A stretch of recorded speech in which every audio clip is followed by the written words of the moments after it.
All right. So super excited for graduation day. Just so you guys know, today is Tuesday, April 30th, and it is officially the first day of the summer campaign. And I know for all of you guys, you're in a different place. I know our branch managers are just chomping at the bit. They're super antsy to just be done with school, have it finished, and to be able to get in their offices and get started. I know for Landon and for Nick, you guys are like in a time of transition when it's like, all right, so we finished out the spring, it ended however it ended. Now what? Like, what's next, right? And then we have our people who are away at college, who have been doing Leadership Academy, and you're like, well, it might be the first day of summer for Vector, but I'm in school. I'm coming up on finals. We're not quite there yet. Then we have John Tevis, who's apparently in America, and nobody knew. Hello, sunshine. But I know all of you guys are in a different spot right now, but today is officially the first day of summer, and I want you guys to know this. It doesn't matter anymore how you finish the spring. Doesn't matter anymore. I shared this with a couple of you guys who were actively selling and actively trying to finish strong in your personal sales. Justin Ludwig and Owen Trapp, two of the other pillar district managers in the region, they were having a funny conversation about failure, and I was pretty amused. So Owen Trapp was talking about how he had set a goal to double his sales report the previous week, or from the previous week, and how he failed miserably and still had a pretty good sales report. But he's like, man, like just trying to double, wasn't even realistic or feasible.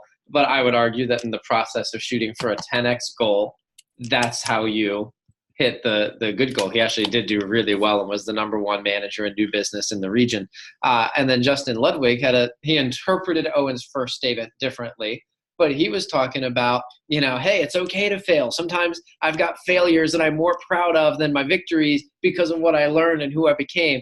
And it was really interesting to see their take. But I say that because every single one of you, myself included, all of us, I should say us, not you, has fallen short in some area. In fact, I missed my campaign target by less than $5,000, which is effing annoying, right? Stupid. Super annoyed by that. But in all honesty, at this point, it's done, So we could spend the next 4 months dwelling on how the last 4 months we fell a couple $1,000s short, or we can learn the lessons and take those lessons forward into the new campaign. So that's what I want to encourage is, what's done is done. At this point, the numbers are in the books and it's over. So definitely learn the lessons. By the way, I will say this, one mistake that you could make is to not learn the lessons. All right, one mistake you could make is to just keep doing the same things, even though it's not working optimally, right? And just keep doing it because it's what you're comfortable with. I would say that's a mistake, but I would say learn the lessons, take some time to debrief, and then just make a new game plan. But moving forward is what matters. I saw a quote pop up on my Facebook feed the other day. I don't even know who posted it or what it was from, but I thought it was relevant. It said, "Quitters stop when they fail. Winners fail until they succeed." All right, quitters stop when they fail. Winners fail until they succeed. So I do think that having a healthy perspective on failure is important, because I know that every single person has some area where going into the spring, you're like, man, I'm not ready. Or going into the summer, you're like, I'm not ready because something. Right? Every single one of us has that, and it's okay. I want to remind you guys, though, effective today, everybody's back at zero. Right. Doesn't matter, right? I love when everybody goes back to zero. It's a brand new, fresh campaign, and there's a lot up for grabs. And I would encourage you, you may want to jot some of these things down. I didn't make any visual slides for today, but there's a lot that's up for grabs right now. I'm going to talk about money first. I always put money first because I honestly believe that money is the least motivating one. And it's the one that everybody gets excited to make a lot of money, but it's very easy to give up on making a lot of money, right? When you're feeling tired, you're not going to get out of bed because money. You need something else. So let's talk about money first. There is a lot of money to be made, by the way, for our branch managers. As soon as you guys get your leases done, which we're almost there, but our branch managers get $6,000 of company money, just cash. And I want to say it's $3,000 of company money to fund mailers and advertising. And then our district managers get even more than that. I don't even know the numbers anymore, but it's good. And then for all of you guys, most of you are at this point at 25 and 30% commission. So when you sell $10,000, every $10,000 sold equals $2 to $3 grand in income. Okay, if you're at $0 in sales, which none of you are in this group, but if you're at $0 in sales, you sell 10 grand and make 2,000. If you're already at 30%, you sell 10 grand, you make 3,000, right? So for those of you that are somewhere in the middle, it's more than 2 and less than 3, yeah? But just so you guys know, it's expected for every assistant manager to sell a minimum of $10,000 in sales for the summer as a minimum. We have some managers that are in the office 40, 50, 60 hours a week, and they only sell for the SC2 push, and those managers sell 10 grand for the summer. And then for our top managers, they're selling all throughout the summer, and they go big for the pushes, and they sell $20,000 or $30,000.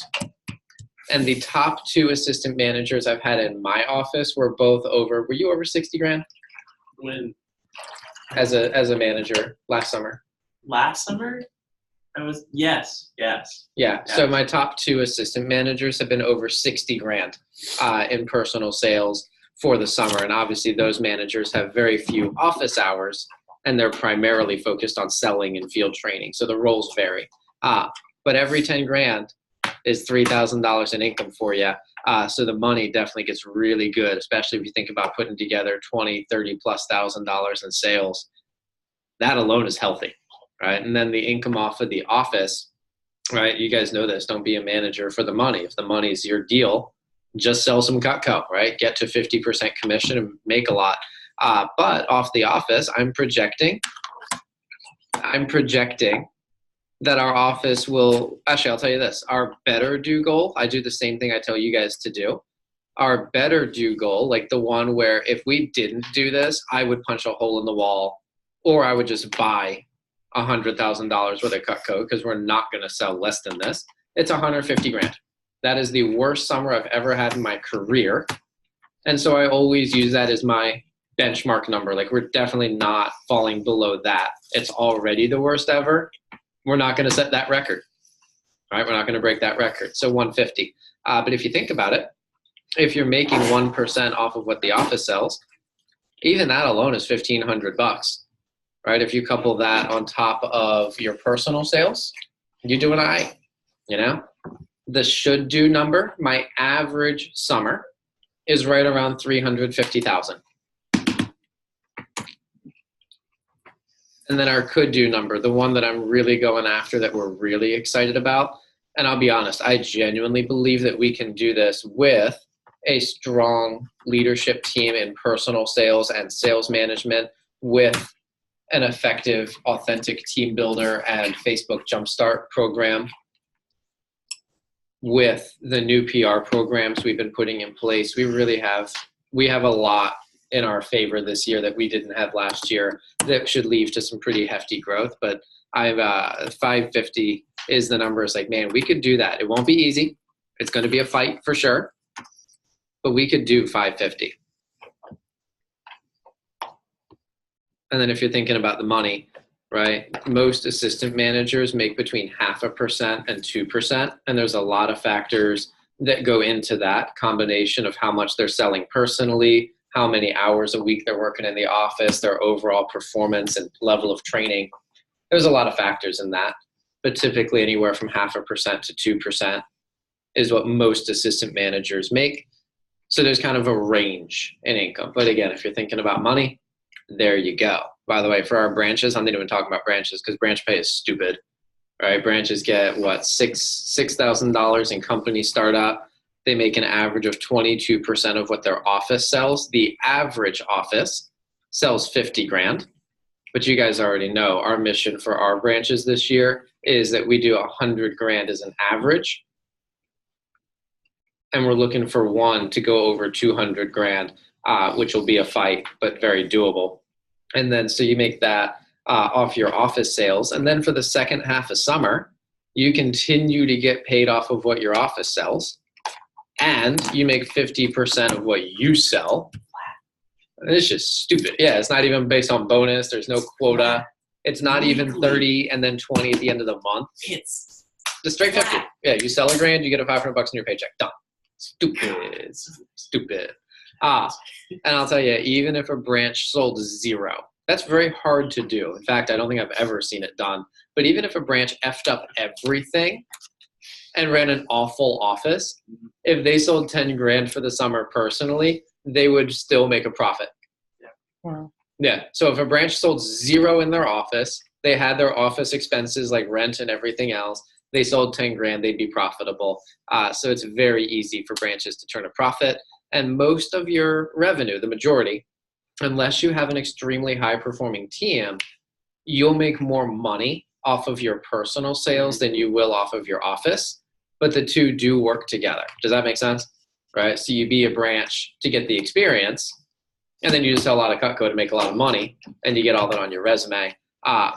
But very, very exciting. Also, one of the perks for branches. And by the way, for those of you who are assistant managers this year, I was talking to Landon about this the other day, but I do recommend being a branch next year. If you're going to have any possible future in Vector, I recommend it. It's not a requirement, but every single thing your office sells counts towards your total career sales. So if you go out as a branch and you're at $50,000 personally, and your office sells 100 grand, which is our target, you end the summer at 150,000 and you stay at 50%. All right. The fastest way to get to 50% is not just selling a lot of Cutco. It's actually being a branch.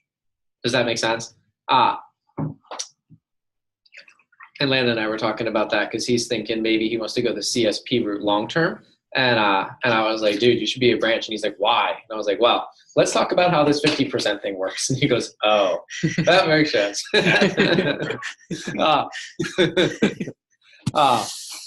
And then I also kind of told him, I was like, dude, if you're going to be a branch, you should probably be a district because it's the same. It's the same, but you get like double the amount of startup money from the company and a shot at a BMW, right? You could just get to 150 grand and then close and be a CSP. That's been done. But you also get more bonuses. Oh, there's bonuses. Branches don't get bonuses. Branches, talk about that another time, maybe. But the bonuses are stupid. And then if you don't close your office, which doesn't suck. So anyway, neither here nor there. I should be talking about what's up for grabs for this summer, and I just got excited. Basically about how cool Vector is, basically. So let's go back to what's up for grabs this summer. So we talked about money. Number 2 is the resume experience. Genuinely, and I believe this 100%, most of you guys, and I say that because most of you guys have no idea, and you won't have any idea for another 1 or 2 or 3 years. Genuinely. Some of you guys will not even realize how valuable your experience was until 1 or 2 or 3 years from now. Okay. But I remember for me, I was talking to Becky about this the other day because she was having the jitters. Like, by the way, all of you guys, if you haven't experienced the jitters yet, the I'm not ready, I'm not good enough jitters, there's something wrong with you and you're broken. It's just FYI. But Becky was having the jitters. And I was telling her first off about how you could sell nothing and still be profitable. And it's not that difficult to do. But also, I was telling her when I was a branch, I remember I was so proud, right? I worked so hard to be a branch manager. I saw, by the way, my training class, it didn't do well. My branch training class, I think we started out with over 100 people that started Leadership Academy, and I was the only one that made it to the finish line, which means my division manager killed 99 people in the process. Shaking the tree. Yeah. But it was 1%. So I was literally in the top 1% of my class because I didn't quit. By the way, just FYI, this is neither here nor there, but in all seriousness, that is the secret to succeeding in Vector for the long term is just don't quit. And if you don't quit and you're ethical, you will get promoted. I mean, that's serious, right? So true. You don't quit and you're ethical. That is a key. I've never thought of that one.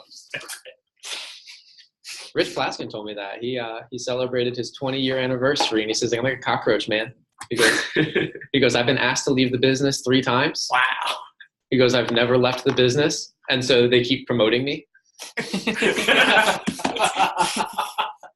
a cockroach. But he now reports directly to the senior executive vice president of Cutco Corporation, is who he works for now. So that He's is. no longer a region manager? He was never a region manager. He was a division manager. Oh, okay. And then he got promoted straight up to work under Omar DeVay. Got it. Yeah. Wow. Yeah, cockroach. For the record, if you repeat this conversation to anybody, I mean, have at it. Just make it a point to mention that I mentioned being ethical as part of that, right? Ethical cockroach. But anyway, so I remember when I made it to be a branch, I was so proud that I had finished. I got my spot. I was the only one, and I'd wanted that branch thing since the very beginning of Leadership Academy. So when I got it, I was so pumped. I remember, some of you guys have heard the story. I had someone from my Spanish class came in to interview with me, and he was in the office. I came out of my private office, and he goes, dude, you work here too? And I was like, it's my office. Welcome. He's like, what? And I interviewed him. I was like, you work for me now. Words. One word that was plural. Anyway, I was so proud. And then I remember going to school, and I was a business major, granted, but all my classes were business classes, and I had one that was like the fundamentals of selling. And I literally took it because it was going to be like the easy A, like sleep. But I remember I was so excited on my first day of class to talk about branch. And then the teacher started the class. By the way, this was a college class at a private Jesuit school that I paid a lot of money for. So we shouldn't have wasted a class on this. But he spent the entire class just going around the room. What's your name? What's your major? What'd you do this summer? Stupid. Not a good use of my money. Anyway, I did pay money for that class, right? But I remember so vividly, I was in the back of the room and I was all pumped. And as people went around the class, they were like, I waited tables, I lifeguarded, I did retail, I didn't work at all, daddy pays for everything, I was on the beat. And as they went around, and literally those were the only answers just on repeat from these, quite frankly, well-off private school kids. And that was all they had, that I was like, man, I don't even want to talk about branch because I'm going to embarrass you guys, and I'm embarrassed about embarrassing you. So I remember when my teacher got to me, I don't remember what I said, but I like super tried to play it down, like super duper. Just tried to play it down, like, marketing company. And I remember I was like, just skip, get back to the lifeguards and the waiters, just go back to them. And my manager, or not my manager, my teacher, like really hung up on that, started asking me questions. And I was like, man, I'm so embarrassed to talk about this stuff because all of you guys suck. I would have said that out loud. But I talked about it. And then for the rest of that semester, my teacher, every time he taught a new chapter, he would teach a chapter in the book. He's like, this is how it works. John, how do they do it at Vector? For the entire semester, I taught the damn class. Wow. I still only got a B because I just never did any of the assignments ever because they weren't worth my time. Yeah.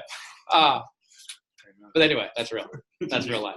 I remember I took an entrepreneurship class. And again, I was like, this is a class, the fundamentals of selling, let's be honest. By the time I'd sold 50 grand and I had an office, I was beyond the fundamentals of selling. But the entrepreneurship class, I was like, that's actually going to help me. And it did not. All we did for the entire class, we learned how to write a business plan. That was it. Yeah. And I was like, I've already done this. Can I just give you my business plan from last summer and just pass the class? And he's like, no, you need to write a fake one. Why? I wrote a fucking, sorry. Sorry.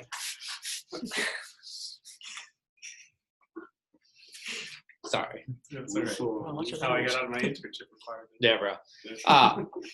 I remember vividly when I graduated from college and I was not sure if I was going to stay with Vector beyond college. My manager had talked to me about DM, but I was just in a place in my life where I was like, I don't know, maybe it was just my college job. Maybe I'll do something else.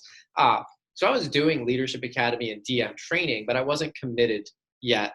And I went on job interviews. And I remember I put my resume online and I watched all of my friends. I watched one girl who was in a class with me. Really intelligent girl, had a 4.0 GPA, super intelligent, top of her class. And she was struggling. She put out so many resumes, like literally over 100 resumes, and not a single company called her back, despite her private Jesuit education, 4.0 GPA and all that stuff, 0 phone calls. And she was super stressed out because she was going to be graduating with over $100,000 in student loan debt. And she was facing the prospects of working the same jobs that she had worked before she even had the degree that she could have gotten without a degree at all. For me, I put my resume online and I didn't apply to a single company, not a one, just put my resume online. My phone blew up. And I got a ton of interviews. I remember specifically there were 17 companies that I decided I wanted to interview at. And I interviewed at all 17, and all 17 gave me an offer. And they were different industries, different businesses. The one offer that I actually accepted, I took the job, was working for Toyota.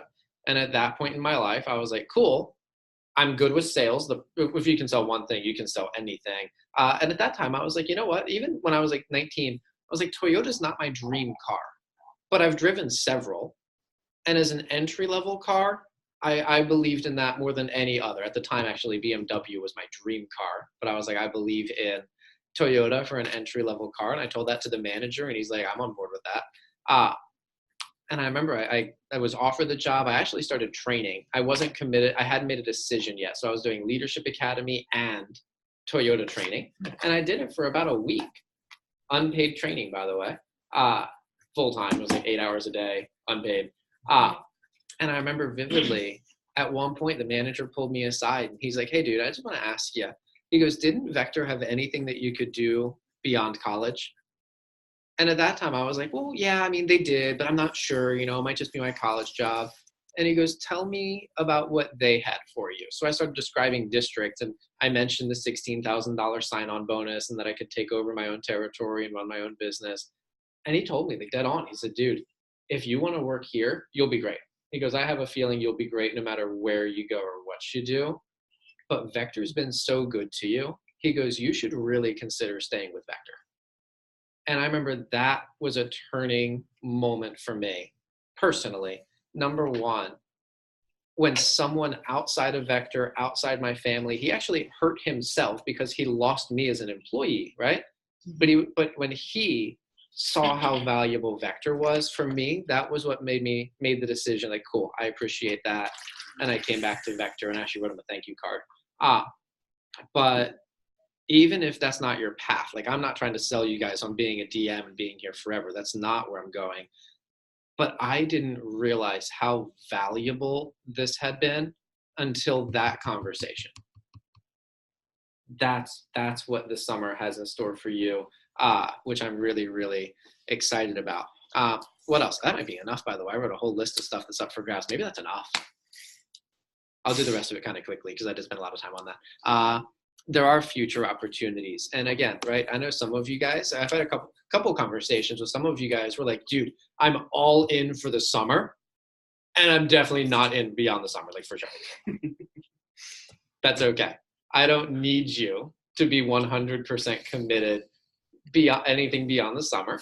But my encouragement to every single one of you would be keep your options open. Right? Keep your options open. I'm so glad, by the way, that I didn't tell my manager I was dropping out of Leadership Academy and quitting Vector and then started at Toyota. I'm so glad. That would have gone poorly.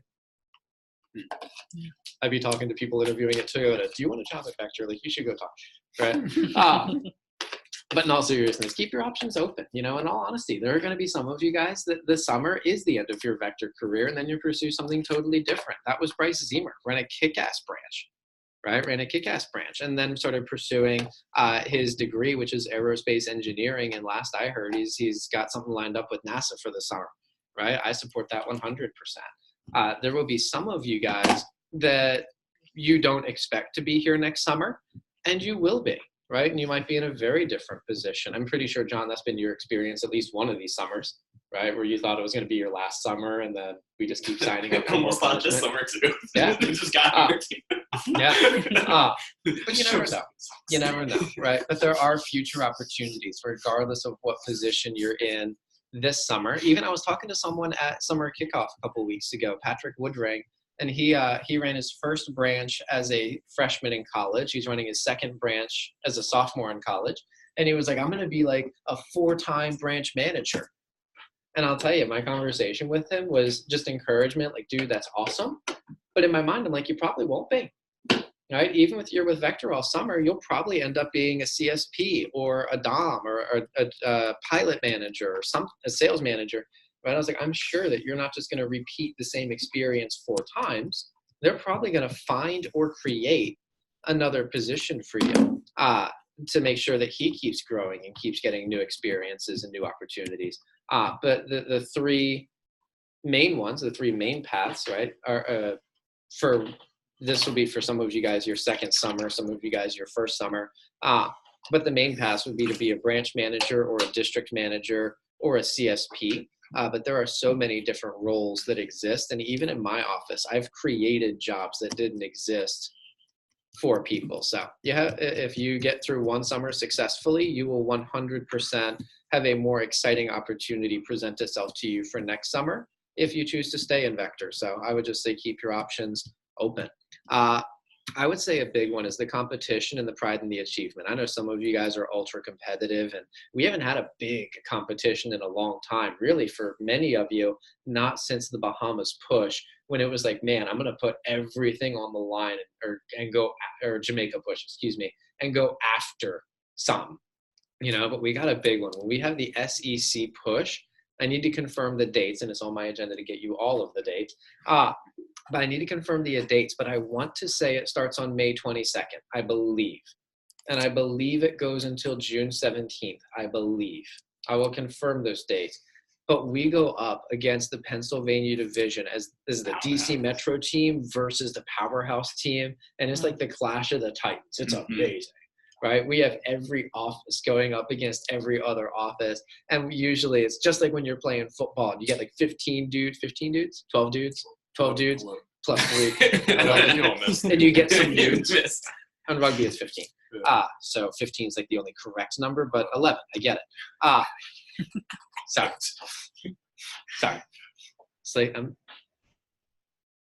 It's like in football when you have 11 dudes and they're all lined up and you're like, that's my guy, right? So as we get closer, we see who's starting to emerge from the pack in Pennsylvania. We'll pick one, right? And we'll go after that one. For the branches, you'll do the same thing. You'll look at the branches and be like, that one, that's my one. And you'll go up against each other. And it's awesome. And the competition and the pride of achievement. And then for those of you that care about the team a lot, and you're like team people, I know some of you guys are and some of you guys aren't, but I love this. When I win a trophy for the entire team, like I get it, but usually during push, I don't sell anything. Like it's a team achievement. I just happen to get it because I'm the coach. But then we have a bunch of our individual players, right, with their own trophies. And then we get the team photos, and it's hella fun. So I take a lot of pride in the achievements, and I love the competition portion. The Bahamas, right? I already kind of started talking about that.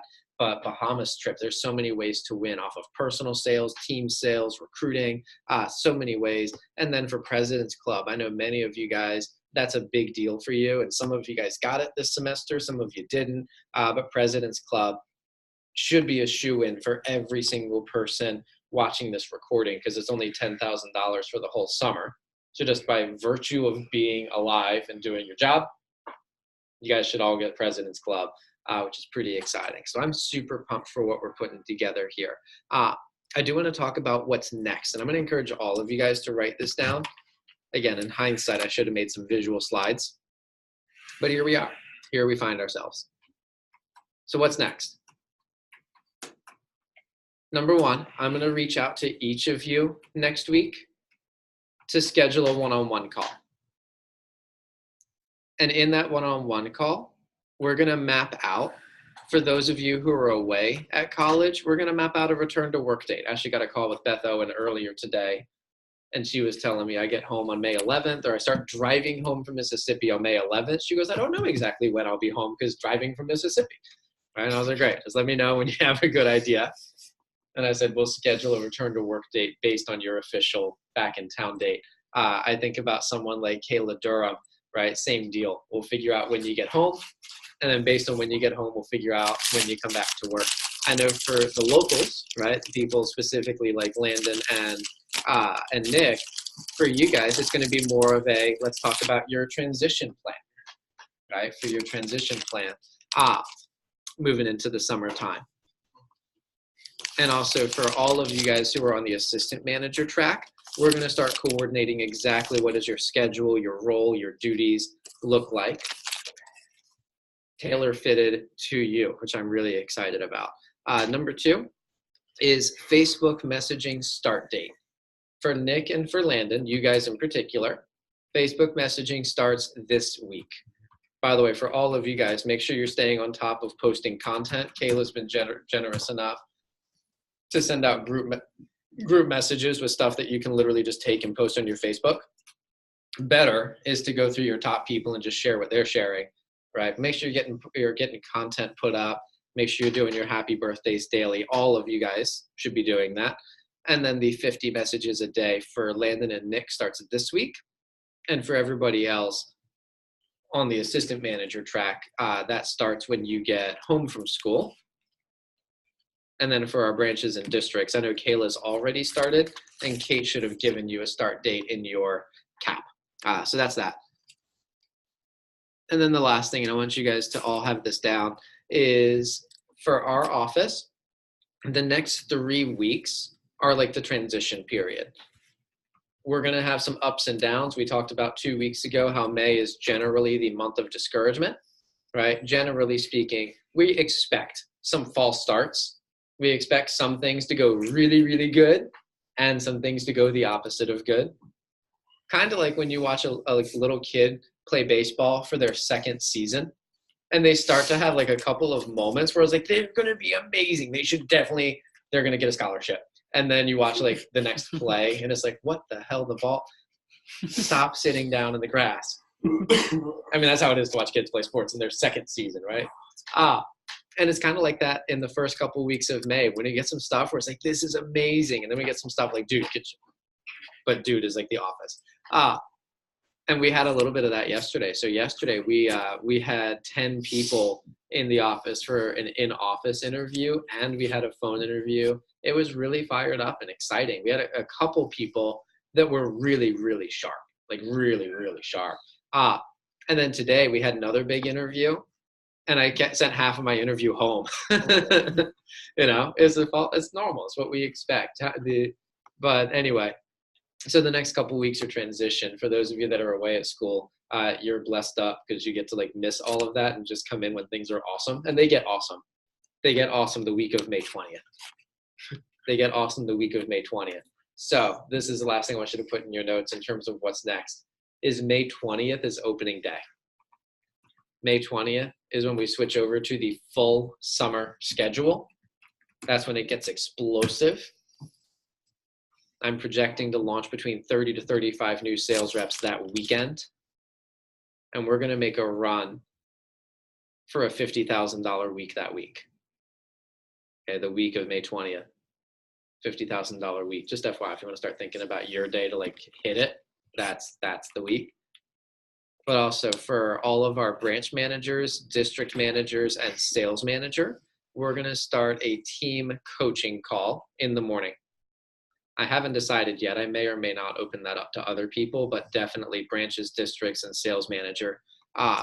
We'll do team coaching every morning to help you guys crush the summertime and also help make sure our programs are executed at a high level.